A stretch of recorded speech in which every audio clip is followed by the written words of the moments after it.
In the winter of 1942, somewhere above the Solomon Islands, a 19-year-old named Eddie Kowalski stood at his waist gun position when a Japanese Zero materialized at 10 o'clock, roughly 300 yards out. The enemy fighter sliced across his vision with the precision of a knife blade. Eddie did what every fiber of his being told him to do. He centered his crosshairs on the aircraft's fuselage and squeezed the trigger. 50 rounds tore from his Browning M2, tracer fire painting bright arcs through the thin Pacific air. He watched, disbelieving, as every single bullet passed harmlessly behind the Zero's tail. The Japanese pilot flew on, apparently unaware he'd been targeted, while Eddie's ammunition counter-spun uselessly downward. This scene repeated itself across every theater of war during those early years. American gunners, properly trained and equipped with exceptional weapons, were failing to hit their targets with disturbing consistency. In early 1943, the Army Air Forces launched an investigation, analyzing gun camera footage from bomber operations over Europe and the Pacific. What they discovered sent tremors through the command structure. Trained aerial gunners were connecting with less than 4% of their shots against crossing targets. For every 100 rounds fired at an enemy aircraft moving perpendicular to the gunner's line of sight, 96 struck nothing but air. The mathematics painted a grim picture. A typical engagement lasted 8 to 12 seconds before the enemy fighter withdrew or moved beyond effective range. The Browning M2 fired approximately 800 rounds per minute, roughly 13 per second. In a 10-second window, a gunner might send 130 rounds skyward. With a 4% hit rate, perhaps 5 bullets would actually strike the target. This proved insufficient to bring down most enemy fighters, which could absorb dozens of 50-caliber rounds and remain airborne. The human cost mounted relentlessly. Throughout 1943, the 8th Air Force operating over Europe lost an average of 188 bombers each month. Each B-17 carried 10 men, meaning nearly 1,900 aircrewmen were killed, captured, or went missing every 30 days. A significant portion of these losses stemmed from bomber formations unable to defend themselves effectively against fighter attacks. The gunners were following their training precisely, tracking targets, maintaining proper sight pictures, controlling their fire bursts. The problem wasn't courage or commitment. It was physics, and physics remained indifferent to bravery. Every gunner instinctively aimed directly at what they could see, which seemed perfectly logical. Point at the target, pull the trigger, hit the target. This logic worked when shooting stationary targets, or even animals moving at modest speeds. But enemy fighters weren't moving at 20 miles per hour. They were crossing the gunner's field of view at speeds exceeding 300 miles per hour, with some late war models reaching 540. At these velocities, the time required for a bullet to travel from muzzle to target meant the aircraft had already moved by the time the bullet arrived at its previous location. The bullet itself traveled fast, roughly 2,900 feet per second, leaving a Browning M2. At short ranges against slow targets, this seemed nearly instantaneous. But in aerial combat, short range meant 200 to 400 yards, and targets were moving at speeds that would have seemed impossible just 2 decades earlier. A Zero flying at 300 miles per hour covered 440 feet every second. For a 300-yard shot, 900 feet, the bullet needed roughly 0.31 seconds to cover the distance. In those 0.31 seconds, the Zero moved another 136 feet forward, roughly 11 car lengths. The gunner aimed at where the aircraft was, but the bullet arrived where the aircraft had been a third of a second earlier, passing through empty air while the enemy fighter continued unharmed. This phenomenon had a name: deflection error. Military scientists understood it theoretically long before World War II, but understanding something in a classroom and solving it in combat were entirely different challenges. The deflection required wasn't a minor adjustment. It was massive and counterintuitive. Against a target crossing at 90 degrees at 300 yards, a gunner needed to aim approximately 15 to 20 feet ahead of the aircraft's nose. This meant placing crosshairs on what appeared to be completely empty sky, trusting the target would fly into the bullet stream. Every human instinct resisted this approach. Gunnery instructors attempted to teach deflection shooting during training, but results remained poor. The Army Air Force's Flexible Gunnery School at Laredo, Texas, implemented rigorous programs starting in 1942. Trainees spent hours in turret simulators, shot at towed targets from moving trucks, studied diagrams showing proper lead angles. None of it translated effectively to actual combat. The problem was complexity. Deflection wasn't a single calculation. It changed constantly depending on target speed, angle, range, altitude, whether the target was climbing or diving, whether the bomber itself was turning. A B-17 ball turret gunner engaging a Bf-109 making a frontal attack needed different deflection than engaging the same aircraft during a beam attack from the side. And he had perhaps 4 seconds to process all these variables while being shot at, while his aircraft bucked through flak damage, while his oxygen mask fogged at 25,000 feet. The psychological barrier proved just as deadly as the technical one. Gunners who survived their first missions and attempted deflection shooting often abandoned it after apparent failures. They would aim ahead of a target, fire a burst, see their tracers arc through empty sky in front of the enemy plane, and conclude they had led too much. In the next engagement, they would reduce their lead, moving their aim point closer to the visible target. They were self-correcting in exactly the wrong direction, trusting their eyes over physics they couldn't see. Gun camera footage from 1943 missions shows this pattern. Repeatedly, initial bursts with some forward lead, followed by subsequent bursts, walking backward until the gunner was shooting directly at, or even slightly behind the target's current position. The casualties continued mounting. 8th Air Force records from October 1943 missions to Schweinfurt showed 20% losses. 60 bombers failing to return out of 290. 1 dispatched. Survivors landed with dead and wounded crewmen, shredded hydraulic lines, engines trailing smoke. In debriefings, gunners reported the same frustration they had been shooting. Their guns had been working, but their bullets hadn't been connecting. Something fundamental had to change, and quickly, because at current loss rates the Allied bombing campaign would collapse before reaching Berlin. The solution had been sitting in a filing cabinet since 1924, written by a man most combat aircrews had never heard of. An American artillery officer named James Puckle, gifted in ballistics, had published a technical paper titled The Problem of Lead in Aerial Gunnery.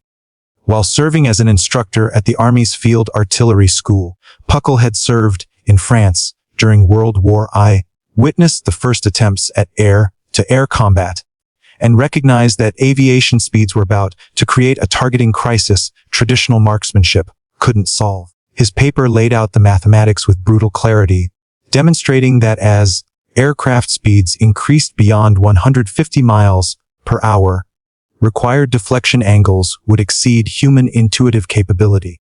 His paper included exhaustive tables showing required lead for various combinations of target speed, range, and crossing angle. The numbers were staggering, and Puckle's conclusion was even more disturbing. Without mechanical assistance, aerial gunners would be effectively useless within a decade. The Army filed his paper and forgot about it. Throughout the 1920s and 30s, military aviation advanced rapidly, but gunnery training remained rooted in World War I methodology. Instructors taught marksmanship fundamentals as if students were preparing for rifle competitions rather than three-dimensional chases at 300 miles per hour. When the United States entered World War II in December 1941, Army Air Force's gunnery training was catastrophically unprepared for modern air combat reality. The standard training program lasted 4 weeks. Students fired roughly 1,000 rounds total during their entire qualification course. Most of that ammunition went towards stationary targets and slowly towed sleeves moving at maybe 150 miles per hour in predictable straight lines. Not a single training scenario replicated the chaos of a fighter diving through a bomber formation at 400 miles per hour while while executing a barrel roll. Graduates received their wings, climbed into bombers, flew to England or the Pacific, and discovered their training was worthless the first time an enemy fighter flashed across their gun sight. By mid-1942, desperate commanders started searching through old technical libraries for anything that might help. A captain named Robert Williams, assigned to the 8th Air Force Gunnery Analysis Section, found Puckle's 1924 paper in the archives. Williams read it in one sitting, then immediately drafted a memo to his commanding officer with 2 words underlined 3 times: "Hey, new." Puckle had predicted this exact disaster 18 years before the first B-17 ever flew a combat mission over Europe.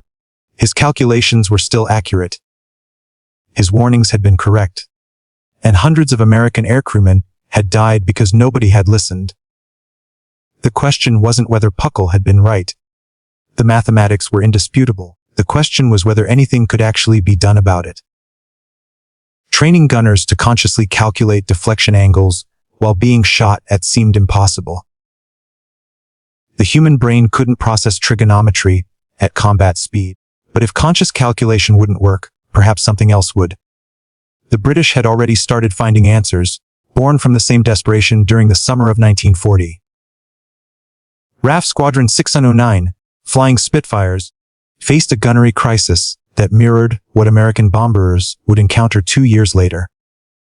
Their pilots were brave, their aircraft magnificent, but they were missing. Flight Lieutenant John Dundas reviewed gun camera footage from July engagements and discovered his squadron's hit rate against crossing Messerschmitt Bf-109s was hovering around 6%. The Spitfire carried enough ammunition for roughly 16 seconds of sustained fire. Pilots were burning through their entire combat load and watching German fighters fly home untouched. Squadron leader Horace Darley, commanding the squadron, made a radical decision. He grounded his entire unit for 3 days, in early August 1940, right in the middle of the Battle of Britain, when every fighter was desperately needed, and conducted live-fire experiments that violated every standard in the RAF training manual. Darley had been a competitive clay pigeon shooter before the war, and he understood something about leading moving targets that military theorists had overlooked. The best shotgun shooters didn't calculate lead, they felt it. Their brains processed the target's movement subconsciously. Their hands moved the barrel ahead of the clay disc without conscious mathematical thought. Darley wondered if fighter pilots could learn the same instinctive response. His experiment was brutally simple. He had a Hurricane fighter tow a target banner across the gunnery range, while his Spitfire pilots made repeated firing passes. But instead of the standard approach, pilots, aiming carefully, trying to calculate precise lead angles, Darley instructed them to do something that sounded insane: don't aim at all. Instead, watch the target's movement, let your eyes track its path, and start firing while your aircraft is still turning to follow. Let the deflection happen naturally through the motion of your turn rather than trying to consciously create it with aiming adjustments.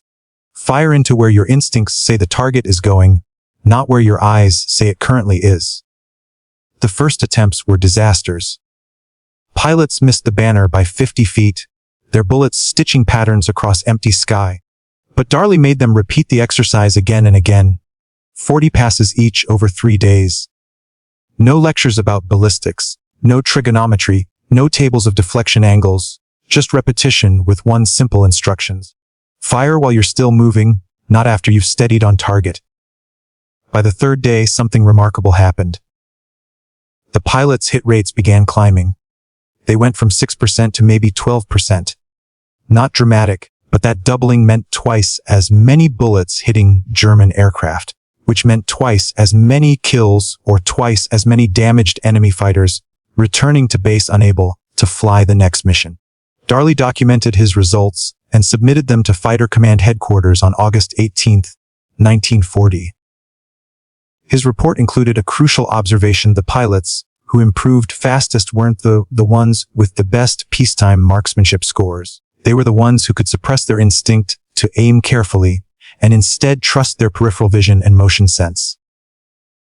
The conscious brain, Darley argued, was too slow for modern air combat. The answer was training the subconscious to handle deflection automatically, the same way a baseball player's brain calculates where a fly ball will land without consciously solving trajectory equations. Fighter Command circulated Darley's findings, but implementation was scattered and inconsistent. Some squadrons adopted the technique enthusiastically, others dismissed it as unscientific nonsense. The RAF's training command was particularly resistant. Their instructors had decades of experience teaching marksmanship fundamentals, and Darley's approach seemed to abandon everything they knew.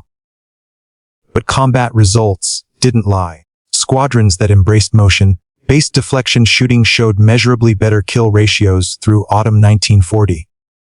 The data was clear enough that by early 1941, the technique was quietly becoming standard practice.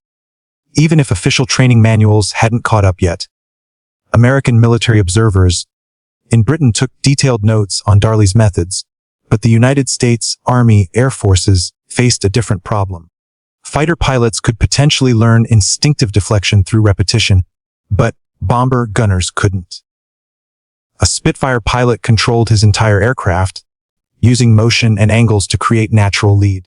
A waist gunner in a B-17 stood in a fixed position while his aircraft flew straight and level through flak, unable to maneuver, unable to use aircraft movement to generate deflection.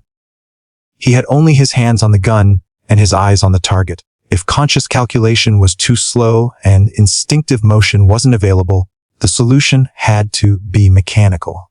Enter the Massachusetts Institute of Technology, specifically the Radiation Laboratories Division 7, established in early 1942. The name was deliberate misdirection. Radiation Laboratory suggested atomic research, which helped maintain secrecy around what Division 7 actually built fire control systems.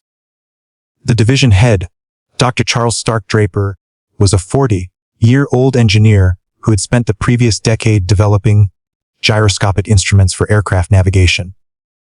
Draper understood that the deflection problem wasn't fundamentally about shooting. It was about prediction. A gun sight needed to show the gunner not where the target currently was, but where the target would be when the bullets arrived. The Mark 14 computing gun sight emerged from Draper's laboratory in prototype form by July 1943. It looked like something from science fiction, a reflector sight connected to a gyroscope system weighing 28 pounds and requiring electrical power from the aircraft's generator. The gunner operated it through a mechanical ranging control, turning a dial to match reference marks to the target's wingspan, which gave the sight the range information it needed. Then he tracked the target for approximately 2 seconds, while keeping it centered in a small tracking circle. During those 2 seconds, the gyroscope measured the target's angular velocity, how fast it was moving across the gunner's field of view. The Mark 14's internal mechanism used a series of cams and gears, analog computers built from machined metal, to solve the deflection equation in real time. It took the range input from the gunner, the angular velocity from the gyroscope, and the known ballistic properties of the .50 caliber round, then calculated exactly how far ahead of the target the guns needed to point. It displayed the result as a lighted reticle that appeared to float in space ahead of the target. The gunner didn't aim at the aircraft anymore. He aimed at the glowing dot. And if he had ranged correctly and tracked smoothly, the dot showed him exactly where to shoot. The Mark 14 solved mathematics that would take a human brain several minutes using pencil and paper, and it solved those equations 30 times per second, continuously updating as the target's angle and range changed. Testing at Naval Air Station Norfolk, Virginia during August 1943 produced results that seemed almost impossible. Gunners who had never achieved better than 5% hit rates against crossing targets immediately jumped to 18% with the Mark 14. And that was on their first day using the system. After a week of practice, rates climbed above 25%. That represented a 5-fold improvement over manual aiming, translating directly into 5 times more enemy aircraft damaged or destroyed per engagement. But manufacturing and installing tens of thousands of Mark 14 sites across the bomber fleet would take time the Allies didn't have. Production didn't begin in meaningful numbers until early 1944, and installation priority went to new aircraft rolling off assembly lines rather than retrofitting existing bombers. That meant the majority of gunners flying missions through late 1943 and early 1944 were still using basic iron sights or crude reflector sights with no computing ability. They needed something they could implement immediately, without waiting for new technology, without requiring electrical modifications to their aircraft. They needed a technique that worked with equipment they already had. The breakthrough came not from engineers or scientists, but from combat gunners themselves, specifically from the Pacific Theater, where engagement distances and visibility were often better than over cloud-covered Europe. Staff Sergeant William Fleming, a waist gunner who by March 1944 had flown 31 combat missions and survived 4 aircraft losses, wasn't an officer and didn't have a college education, but he had fired approximately 40,000 rounds in combat and had personally witnessed hits on 7 enemy aircraft. He had also kept a notebook. Fleming's notebook contained something unusual. Sketches of enemy aircraft with hand-drawn lines extending forward from their noses, showing where he had actually aimed during successful engagements. He had measured these lead distances by comparing them to the target aircraft's length. 2 plane lengths ahead or 3 plane lengths ahead. On March 14, 1944, Fleming presented his notebook to Lieutenant Commander Edward O'Hare during a routine debriefing session. O'Hare, already a Medal of Honor recipient and one of the Navy's top tacticians, immediately recognized what he was seeing: empirical deflection data gathered under actual combat conditions. O'Hare ordered Fleming to conduct training sessions with every gunner in the air group. Not classroom lectures, but practical exercises using a simple technique that became known as the spot shooting method. Fleming would have gunners stand at their positions, while another crew member walked along the flight deck, holding a model aircraft on a pole. As the model flew past at various angles, Fleming coached gunners to extend their aim forward by specific increments: 1 aircraft length for slight crossing angles, 2 lengths for moderate angles, 3 or more for steep crossing shots. The key was giving gunners a visual reference they could remember and apply instantly. Count plane lengths forward from the nose, then fire. The carrier Lexington's gunnery officer, skeptical but desperate for anything that might work, authorized controlled testing during operations off Truk Lagoon in late March 1944. He pulled ammunition expenditure and hit confirmation data for the previous 8 weeks, then tracked the same metrics after Fleming's training program. The results were undeniable. Prior to the training, the air group's gunners averaged 4.2 hits per 100 rounds fired against crossing targets. By the end of April, just 6 weeks after implementing spot shooting, that rate had climbed to 9.1 hits per 100. The technique had more than doubled their effectiveness. Word spread through the Pacific Fleet with remarkable speed. By May 1944, variations of Fleming's spot shooting method were being taught aboard multiple carriers. Each carrier's gunnery officers added their own refinements, but the core principle remained: give gunners a simple visual measurement system tied directly to the target's apparent size, eliminating the need for conscious calculation. A gunner didn't need to know he was compensating for 0.3 seconds of bullet flight time. He just needed to remember 3 plane lengths forward for a crossing shot. The technique worked because it matched how human visual processing actually functions. Our brains are exceptional at relative size comparison, but terrible at absolute distance estimation.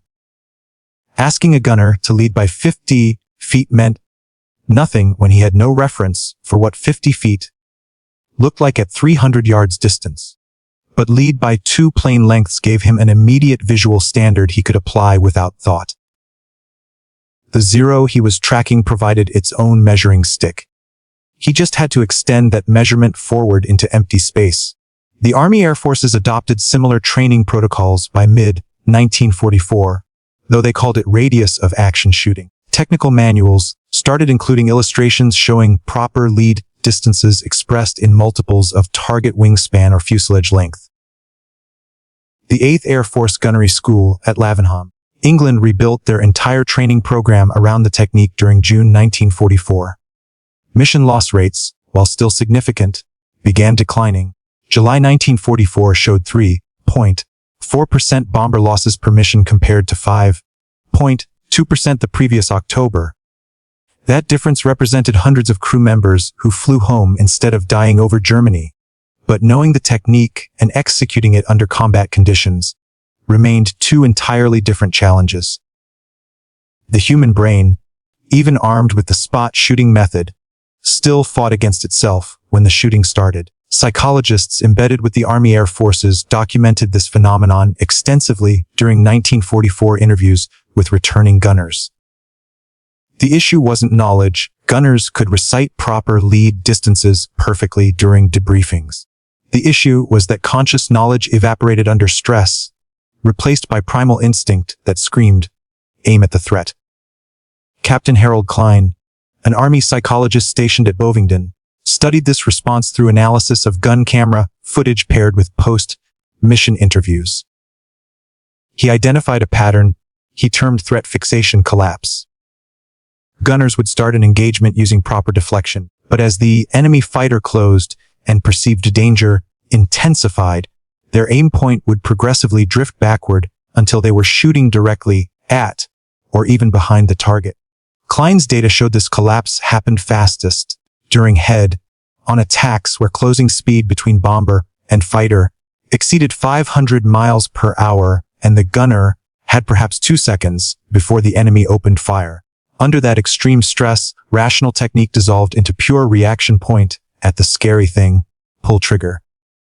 The only solution was repetition so extensive that deflection shooting bypassed conscious thought entirely, embedding itself at the same neurological level as walking or catching a thrown ball. This required training time the military couldn't afford in 1942 and 1943. But by late 1944, with Allied control of the air improving and training pipelines more established, gunnery schools extended their programs. The standard course that had been 4 weeks in 1942 expanded to 8 weeks, then 10. Students now fired 5,000 rounds during training instead of 1,000. And significantly, over half of those rounds went toward moving targets at realistic combat speeds. The Naval Air Gunner School at Jacksonville, Florida pioneered a particularly effective drill starting in August 1944. They mounted 50 caliber guns on motorized turrets that could spin and elevate rapidly, then had high-speed boats tow targets across the water at speeds up to 60 miles per hour, while varying their distance and crossing angles randomly. Gunner trainees engaged these targets repeatedly, 50 to 70 passes per day, until the act of leading became automatic. Instructors didn't correct students verbally during the drills. They simply had them shoot, check their hit pattern, adjust, and shoot again. The subconscious learned through feedback loops faster than the conscious mind learned through instruction. Elite gunners who survived 30 or more missions demonstrated something remarkable in combat footage analysis. Their deflection aim points remained stable even under intense stress. When an enemy fighter came screaming through the formation, with cannon fire flashing from its wings, these experienced gunners maintained their lead automatically. Their conscious minds could be terrified. Many admitted to being absolutely convinced they were about to die during certain engagements. But their hands kept the proper sight picture anyway. They had achieved what martial artists call mushin, or mind the state where technique happens without conscious direction. But that level of proficiency took time and ammunition most gunners never received. The mathematics of wartime training were brutal. If creating an expert deflection shooter required 5,000 practice rounds and 10 weeks of intensive training, but the bomber offensive needed 50,000 new gunners in 6 months, compromises were inevitable. The majority of gunners flying combat missions never achieved true unconscious competence. They remained perpetually in the conscious competent stage, capable of proper deflection, shooting when conditions allowed them time to think, but vulnerable to collapse under extreme stress or when facing unexpected tactical situations. This created a strange stratification in combat effectiveness. A bomber formation's defensive firepower wasn't uniform. It depended heavily on which specific gunners were in which specific positions on which specific aircraft. A formation that happened to include several veterans with deep training could fight off attacks that would devastate a formation of newer crews. German fighter pilots learned to identify and exploit this, targeting bombers that showed hesitant or inaccurate fire during initial passes, avoiding formations where defensive fire was immediate, heavy, and precisely placed. The deflection shooting revolution that began with British experiments and American desperation didn't end when World War II concluded in 1945. The core principle, that you must aim where the target will be, not where it is, became foundational to every weapon system developed afterward. The Mark 14 computing gun sight evolved into the Mark 18, which served through the Korean War, then into digital fire control computers that could process dozens of variables simultaneously. By Vietnam, fighter aircraft carried radar-assisted gun systems that calculated deflection automatically, requiring pilots only to keep targets within acquisition parameters. Modern air-to-air combat has largely moved beyond guns entirely. Missiles handle interception at ranges where deflection would require leading by miles rather than feet. But the underlying physics hasn't changed, just the implementation. Modern missiles use inertial guidance and active radar to continuously update trajectory toward where the target will be, executing deflection calculations thousands of times per second. Advanced fighter radars don't just track targets. They predict future positions based on current velocity and acceleration, then position the aircraft and select weapons accordingly. It remains the same problem William Fleming solved with hand-drawn sketches in 1944, now handled by computers instead of gunners counting plane lengths. Interestingly, deflection shooting fundamentals remain part of modern fighter pilot training. Despite guns being tertiary weapons in contemporary air combat, the Navy Fighter Weapons School still teaches basic fighter maneuvers that include guns-only engagements. Not because pilots expect to dogfight with cannons, but because learning to visually predict where a maneuvering target will be develops spatial awareness that applies to every aspect of air combat. A pilot who has mastered deflection shooting intuitively understands closure rates, angle, off, and lead pursuit curves, concepts that matter whether firing a cannon or positioning for a missile shot. The lessons extend beyond aviation into any domain involving fast, moving targets. Modern anti-aircraft systems, from the Phalanx CI-2S defending naval vessels to the C-RAM protecting ground bases, are essentially sophisticated implementations of what those 1943 bomber gunners struggled to do manually. The Phalanx fires 500 rounds per minute, 75 rounds per second. At incoming missiles and aircraft, its radar continuously calculating deflection and updating aim point. It makes the same corrections Eddie Kowalski needed over the Solomon Islands, just faster and without the human hesitation that cost so many lives. The transformation from 4% hit rates in early 1943 to 20+% by late 1944 represents one of the most dramatic tactical improvements of World War II, achieved not through superior equipment or overwhelming numbers, but through understanding and working with human cognition rather than against it. Thousands of aircrewmen who would have died continued flying. Enemy fighters that would have escaped went down in flames. Bombing campaigns that might have failed reached their targets. All because someone finally acknowledged that human instinct, however strong, could be wrong, and that survival meant training people to ignore what felt natural and trust what physics demanded. The gunners who learned to aim at empty sky, who forced themselves to fire at nothing visible, and trust their bullets would meet metal, proved something essential about human adaptability under pressure. We are not prisoners of our instincts. With proper understanding, sufficient training, and enough necessity, we can rewire our responses to match reality rather than demanding reality match our intuitions. That lesson, born in blood over Europe and the Pacific, remains relevant anywhere humans confront situations where instinct and solution point in opposite directions.